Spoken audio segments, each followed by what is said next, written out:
In the quiet, unassuming landscape of Wichita, Kansas, a profound silence descended on a cold January night over 2 decades ago. It was the year 2000, and 16-year-old April Suzanne Wiss, a vibrant spirit on the cusp of adulthood, stepped out for what seemed like a routine errand. She never returned.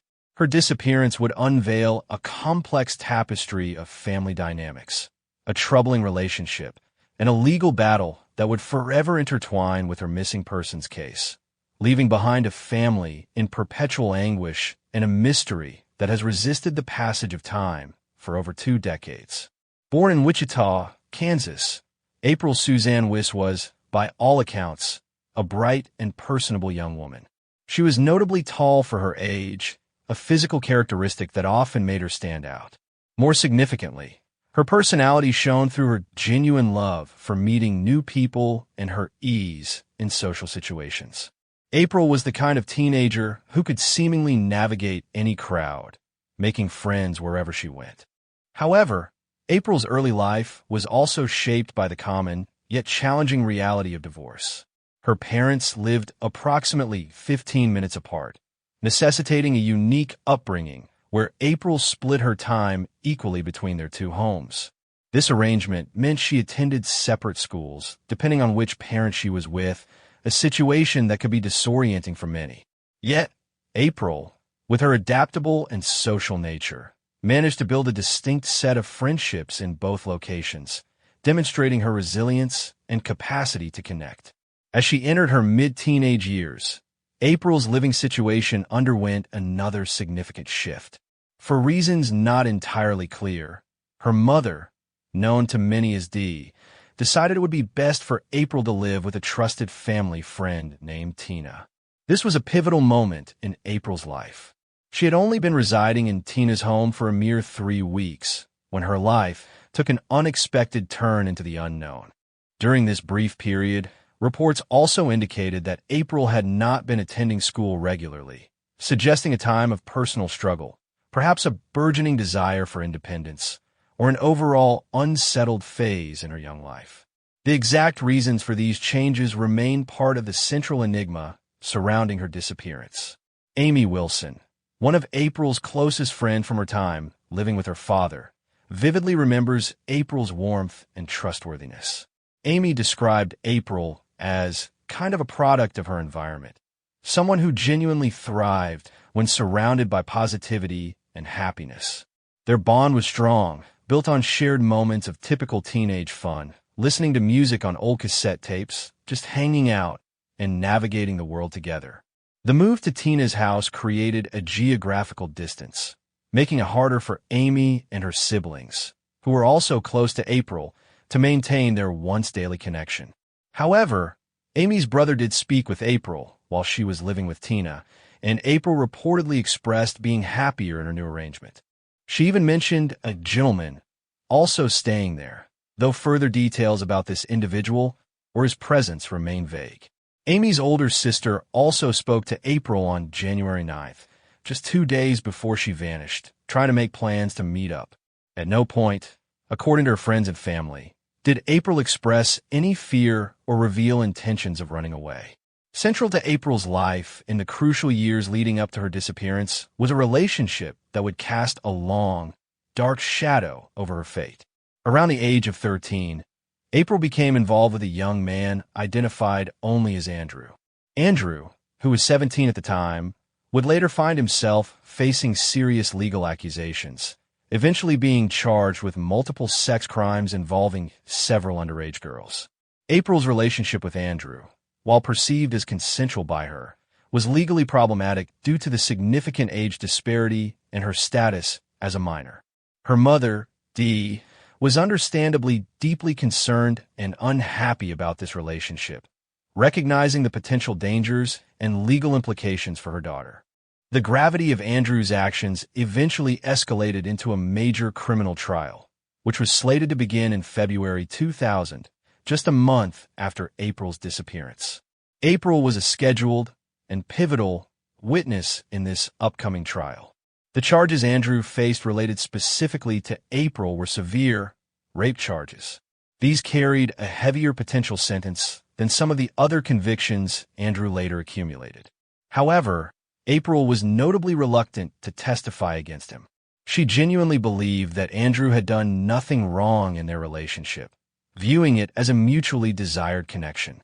This reluctance created a complex dilemma for the prosecution, who needed her testimony to build their case.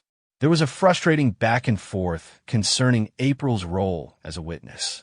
Authorities reportedly first informed April that her testimony might not be needed, suggesting that Andrew was expected to enter a plea deal and plead guilty, thus avoiding a full trial. This would have been a relief for April, who wished to avoid the stress of testifying. However, this decision was later reversed. The prosecution ultimately determined they would indeed need April's testimony to secure conviction. Tragically, by the time this final decision was conveyed, April had already been missing for 2 weeks.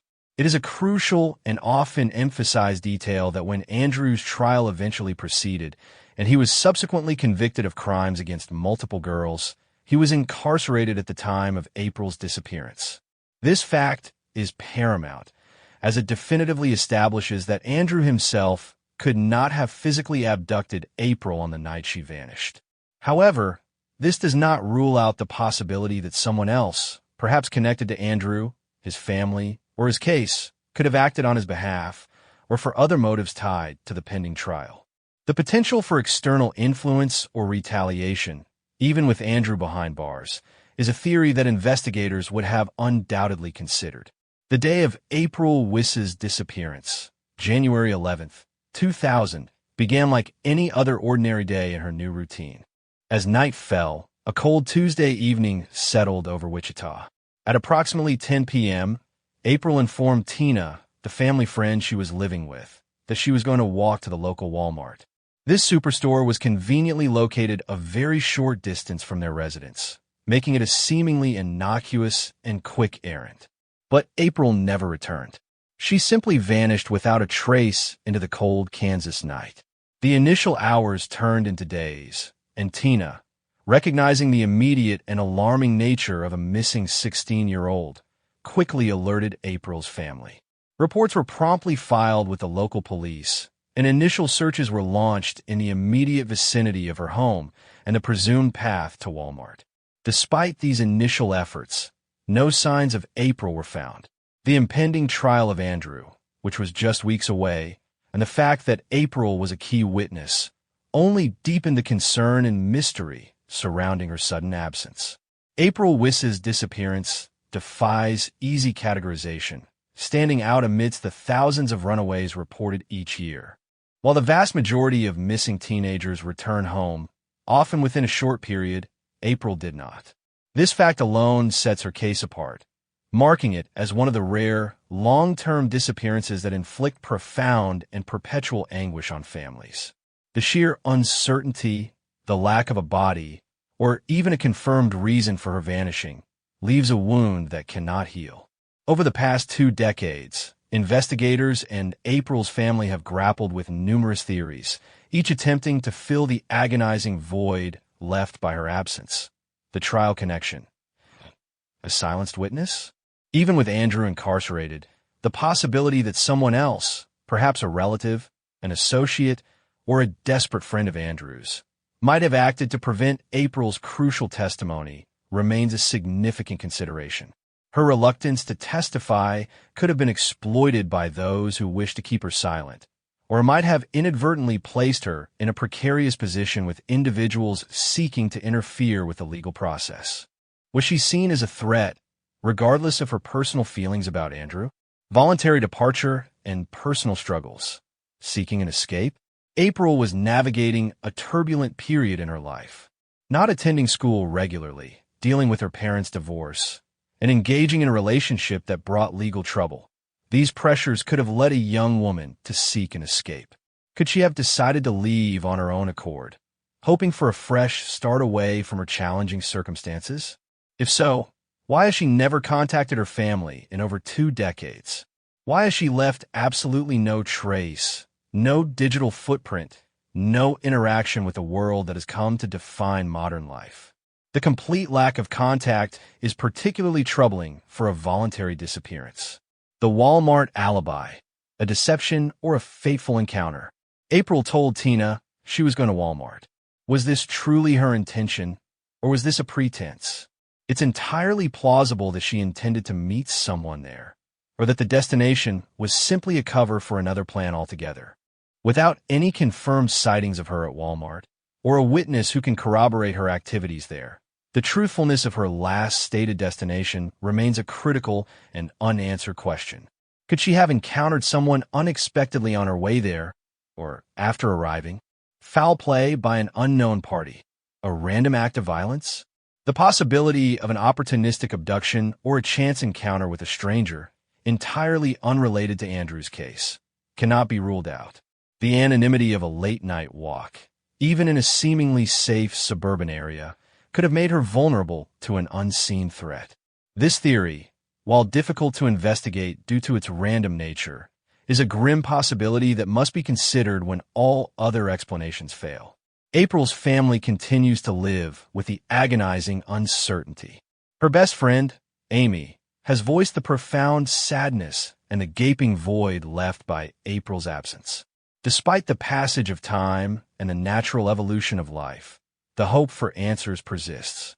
The case of April Suzanne Wiss remains unsolved, a cold trail in the heartland, waiting for that one piece of information, that one fragmented memory that could finally bring understanding and closure to a devastating 24-year mystery.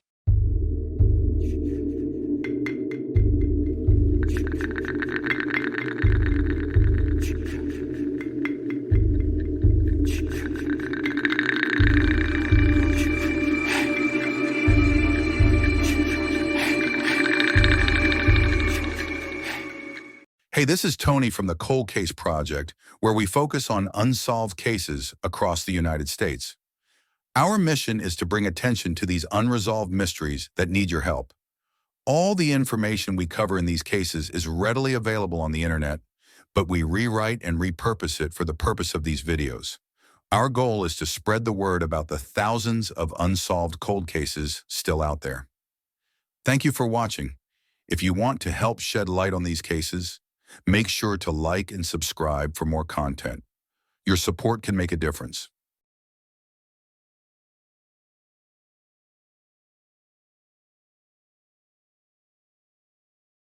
Stephanie Darlene Welch, born Stephanie Peterson on July 1st, 1977, was 23 years old. She was one of 7 children and had experienced tragedy early in life with the passing of her mother in 1984. In February 2001, Stephanie was living in Lacon, Kearney County, Kansas, working at a cattle processing plant. She was reportedly estranged from her husband, 42-year-old Brian Welch, with whom she shared 2 young boys, aged 5 and 1.5. The couple had split in August 2000 and were in the process of a divorce. At the time, Stephanie was living in a mobile home with her sons and was in a relationship with a man named Ray D. Moore, with whom she reportedly planned to marry in July once her divorce was finalized. Wednesday, February 28, 2001, dawned with temperatures in the teens, promising a high of only 22 degrees Fahrenheit. It started like any other day for Stephanie. She dropped her older son off at preschool, then her younger son at daycare at approximately 9:15 a.m. She may have planned to spend part of the day moving items to Ray Moore's home. Hours later, at approximately 12:30 p.m., a critical piece of the puzzle emerged. The 1990 silver Mazda 626 that Stephanie had been driving, which belonged to Ray Moore, was found abandoned. It was parked between trailers 4 and 5 in the Pepper Trailer Park on Osborne Street in Lacon. Oddly, Stephanie did not know anyone living in that park. Witnesses reported seeing an unknown man, dressed all in black, walking away from the car.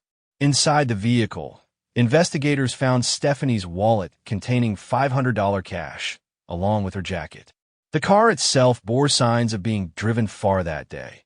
Despite the park being only a block and a half from Stephanie's home, the vehicle was covered in ice and snow, with no immediate snow in the area. The odometer indicated that significant miles had been covered that morning, suggesting the car had likely left the immediate area, possibly even gone out of town. Back at Stephanie's mobile home, the lights were on and her computer was running, details she would have likely turned off if planning to leave. This suggested an unexpected departure. Ray Moore reported Stephanie missing to the Kearney County Sheriff at 7 p.m. that evening, after the daycare called him, because Stephanie hadn't picked up her son by the usual 5:30 p.m. time. In the early days of the investigation, police efforts were hampered by rampant speculation in the Lakin community. Kearney County Sheriff James Jarboe noted, "I've heard rumors about bodies being found south of town, north of town, east of town, and west of town. It's totally bizarre." He stressed that these rumors were not helping the investigation, which was at a stalemate. However, Stephanie's grandmother, Ellie Mae Watts, hinted to the press that police had an unofficial suspect but were keeping quiet. Family and friends were adamant that Stephanie would never have abandoned her two young sons. Andrea Richter, a family friend, stated, "I think something bad has happened to her. Steph wouldn't just take off like that and abandon her sons like that." Ray Moore, her fiancé, expressed discouragement, stating, "It's been 10 days and we haven't heard anything from her." Adding to the confusion, Stephanie's estranged husband, Brian Welch, offered a conflicting perspective. He claimed that Stephanie was not planning to marry Ray Moore and had told him she wanted him to get temporary custody of the children, suggesting she left in a way that wouldn't hurt Ray. Brian also stated that throughout their separation, she had begged him to reconcile. Several months passed with no sign of Stephanie.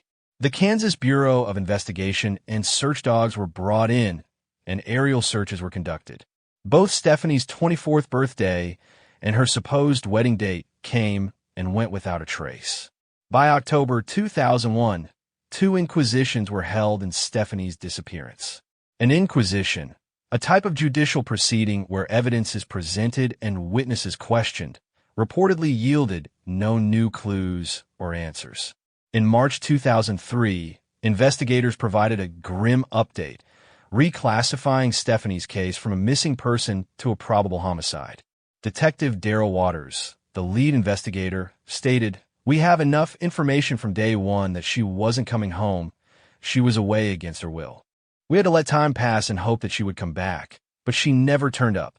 Waters revealed that there was a suspect and that charges could be filed any day, but they needed a couple of pieces of information. He added, "There's a person out there with information, but that person doesn't want to part with it." The last public update came in 2004, when Sheriff James Jarboe mentioned that fingerprints and fibers from a Mazda were at the KBI lab, awaiting use. Since then, public information on the case has been scarce, with little to no movement reported. Tragically, Stephanie's father, Jeffrey Peterson, passed away in 2004, and her estranged husband, Brian Welch, passed away in 2014, both without receiving answers about Stephanie's fate.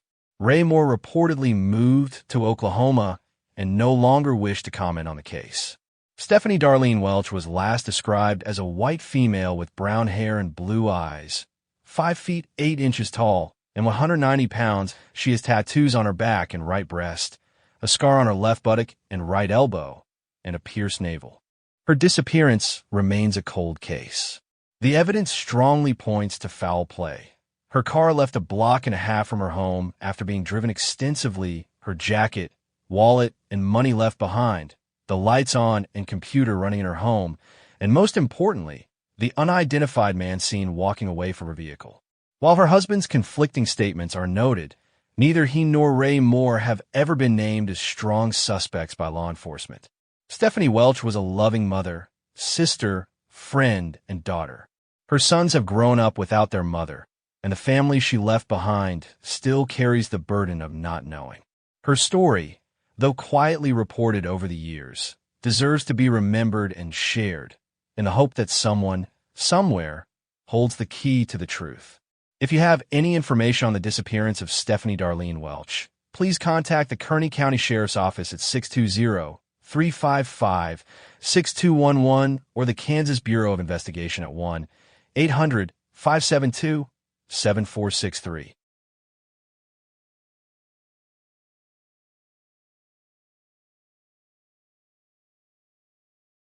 Carol Sullins was an exotic dancer, working at the Valley of the Dolls nightclub on 7th Street in Galena, Kansas.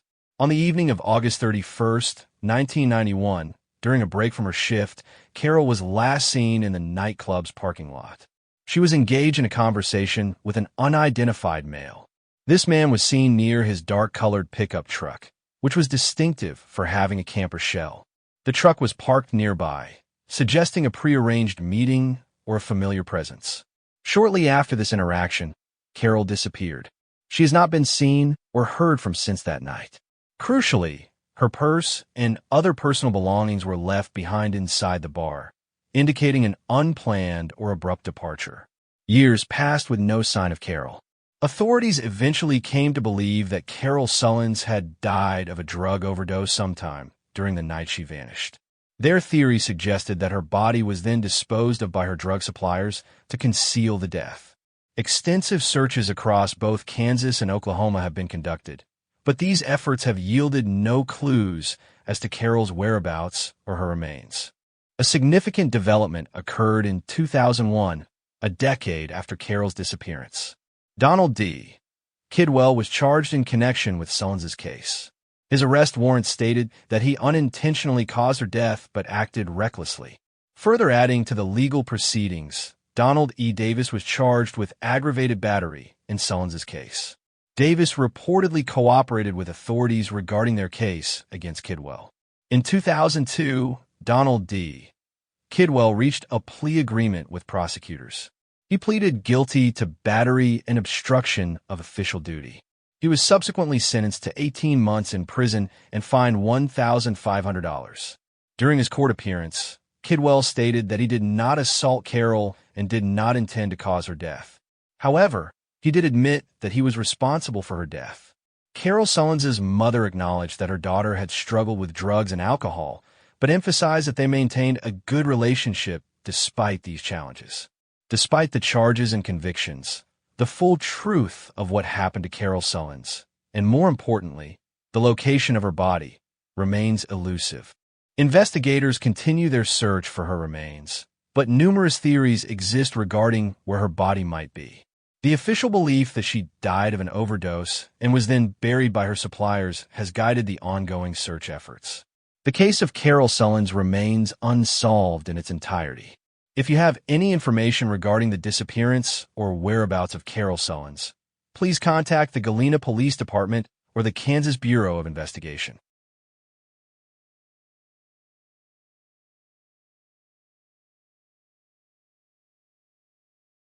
Beverly Ann Ward was born on April 17, 1965, to Carnell and Bernie Ward.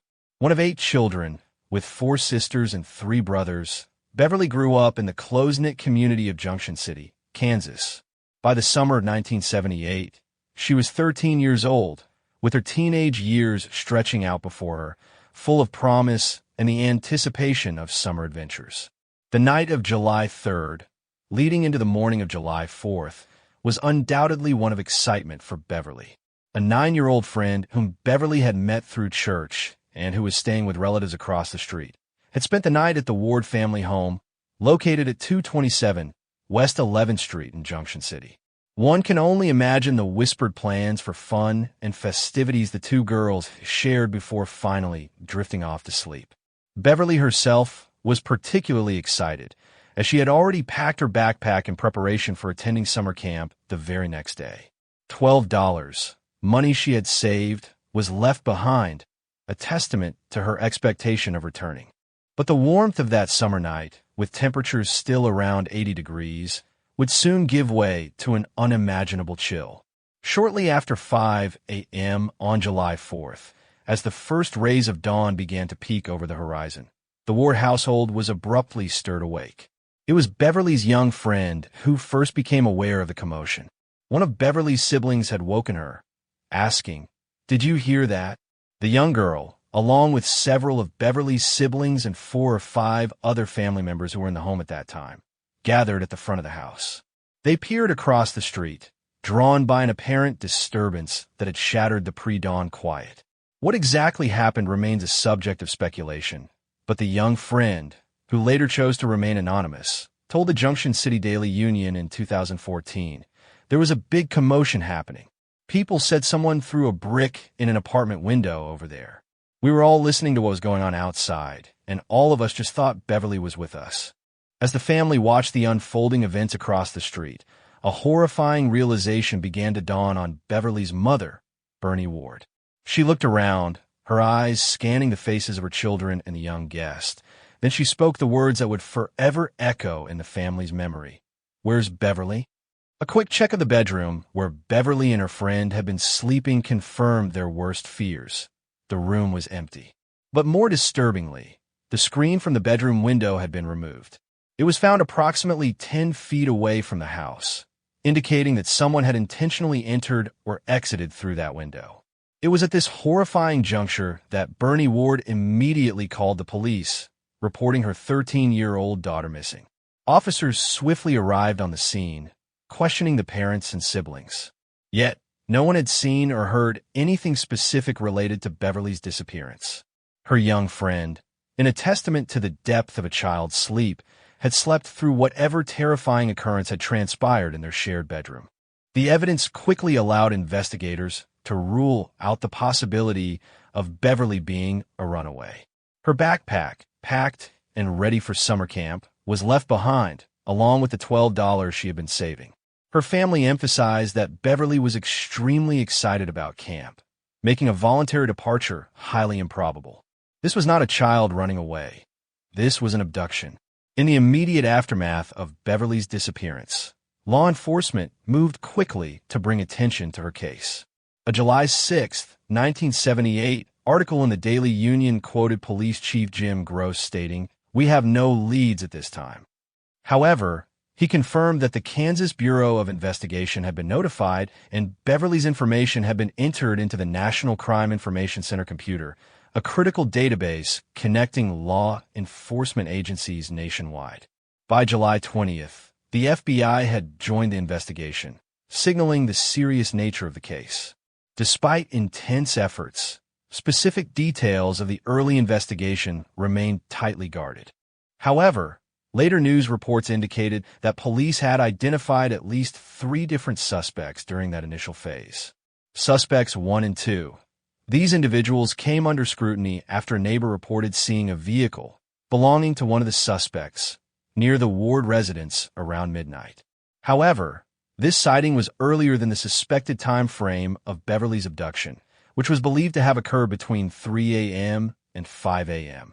This discrepancy made it difficult to definitively link the vehicle or its occupants to the actual abduction.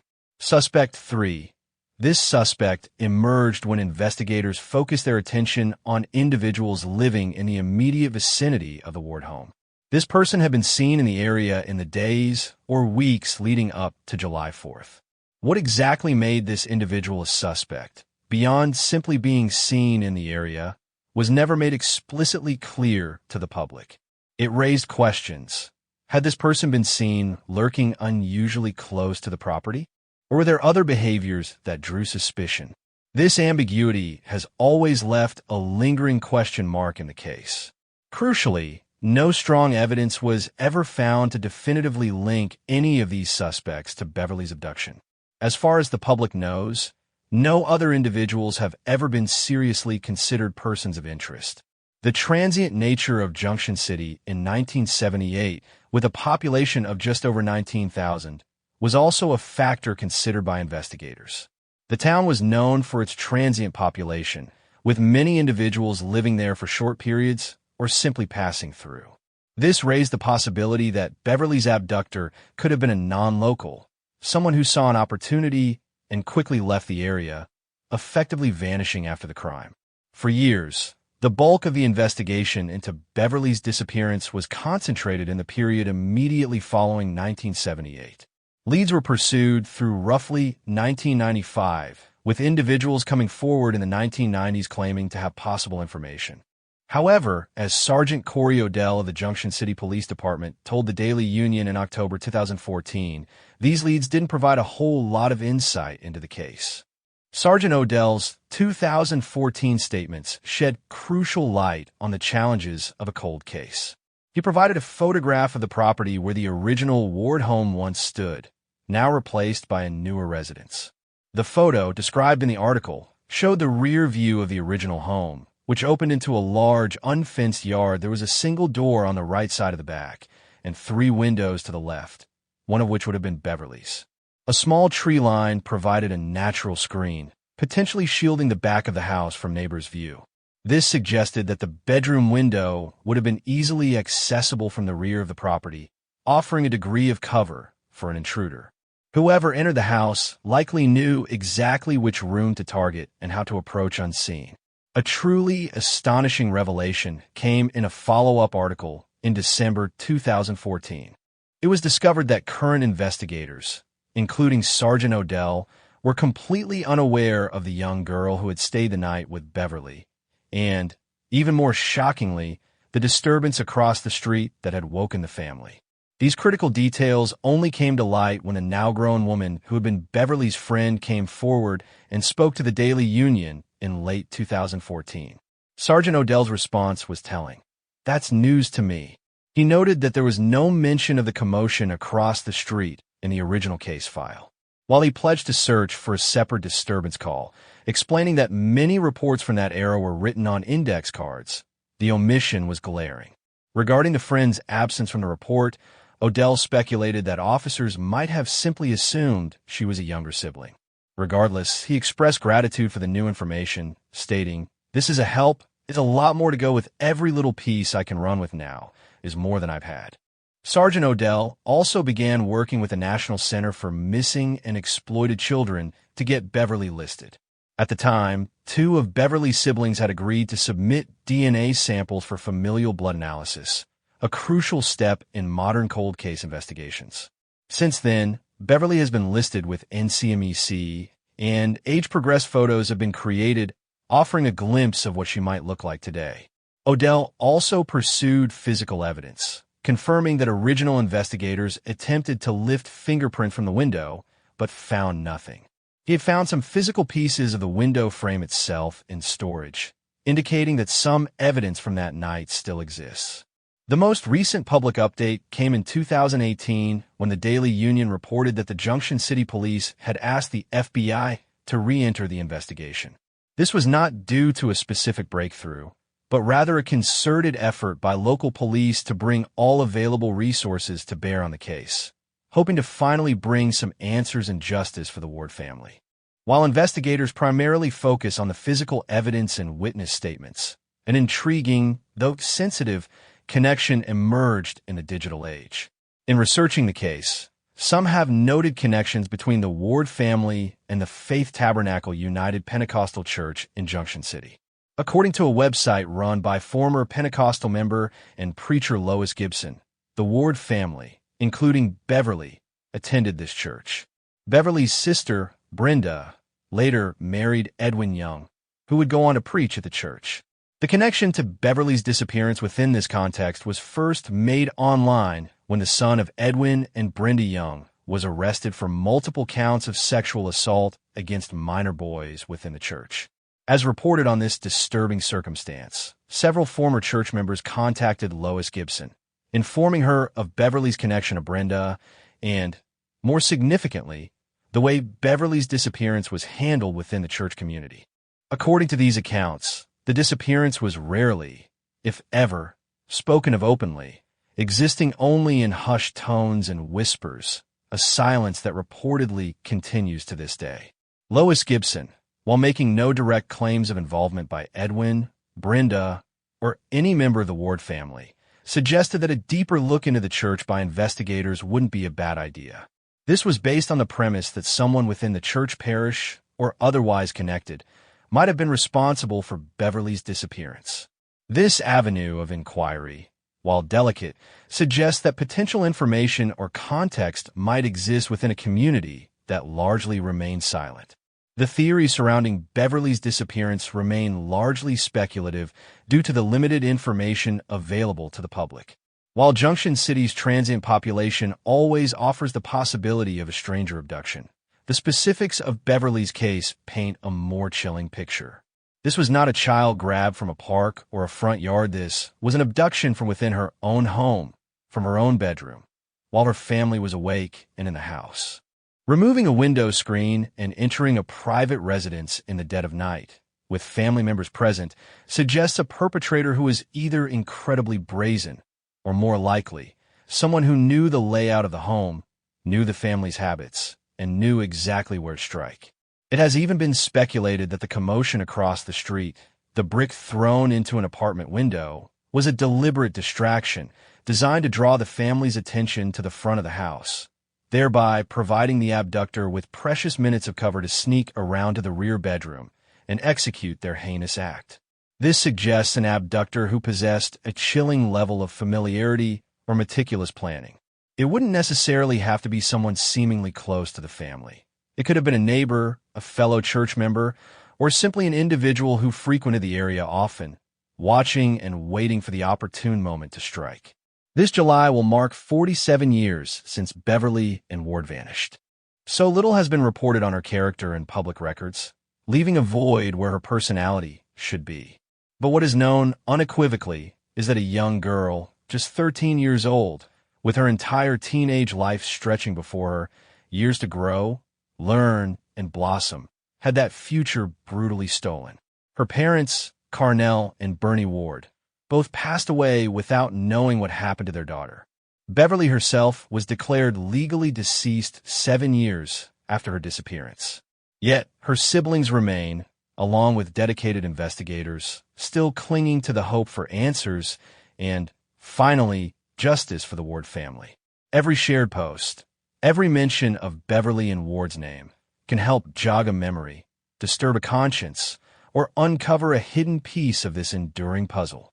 It is never too late to keep the stories of the lost alive. When last seen, 13-year-old Beverly and Ward was described as a black female with black hair and brown eyes.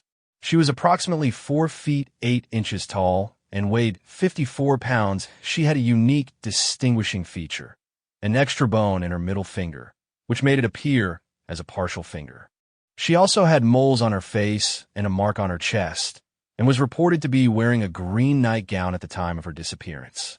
If alive today, she would be 59 years old. Foul play is suspected, and she is presumed to be deceased. If you have any information on the disappearance of Beverly and Ward, please contact the Junction City Police Department at 785-762-5912.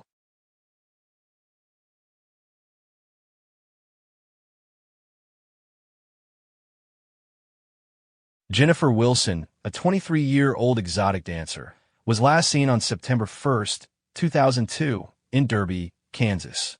She resided in the vicinity of 143rd Street East and 63rd Street South. On the day she disappeared, Jennifer had an argument with her roommate at Jezebel's, the club where they both worked. The argument continued after they arrived back at their residence. Jennifer's roommate later told Jennifer's mother that following the intense argument, Jennifer became extremely upset and left the home crying. What makes this departure particularly alarming is what she left behind. All of her personal belongings, including her distinctive green-blue 1998 or 1999 Ford Probe, were untouched. Most notably, she left her beloved German Shepherd dog, whom she typically took with her everywhere. Initially, Jennifer's family wasn't overly concerned. It wasn't uncharacteristic for Jennifer to be out of touch with her mother for periods of time. So, for about a year and a half, it didn't worry. However, as time stretched on without any contact, Jennifer's mother decided to reach out to the roommate again. What she discovered was chilling. The roommate had gotten a new job at another club and was reportedly using Jennifer's social security number. Alarmed by this revelation, Jennifer's mother immediately reported her daughter missing to the authorities. Once police became involved, they uncovered a troubling pattern. Jennifer's roommate had reportedly told several different stories to various people regarding Jennifer's disappearance. Among these conflicting accounts was a claim that Jennifer had moved to Kansas City, Missouri. The roommate also provided multiple, inconsistent explanations for what happened to Jennifer's dog, the German Shepherd. This loyal companion, which Jennifer typically kept by her side, also disappeared sometime after Jennifer did. Despite the roommates, shifting narratives, and the suspicious circumstances surrounding the dog's disappearance, she has not been publicly named as a suspect in Jennifer's case. Prior to her work as an exotic dancer, Jennifer Wilson had held various retail jobs. She made the switch to dancing because it offered higher pay. She was known to frequent bars that catered to the alternative lifestyle. Authorities, reviewing the available information, believe that Jennifer Wilson may have been the victim of a homicide. Without any confirmed sightings or contacts since 2002, and with the passage of time, Jennifer Wilson was legally declared dead in June 2013. Despite the suspicions and the many questions surrounding her last known movements and the actions of her roommate, Jennifer Wilson's case remains unsolved. If you have any information regarding the disappearance of Jennifer Wilson, please contact the Derby Police Department or the Kansas Bureau of Investigation.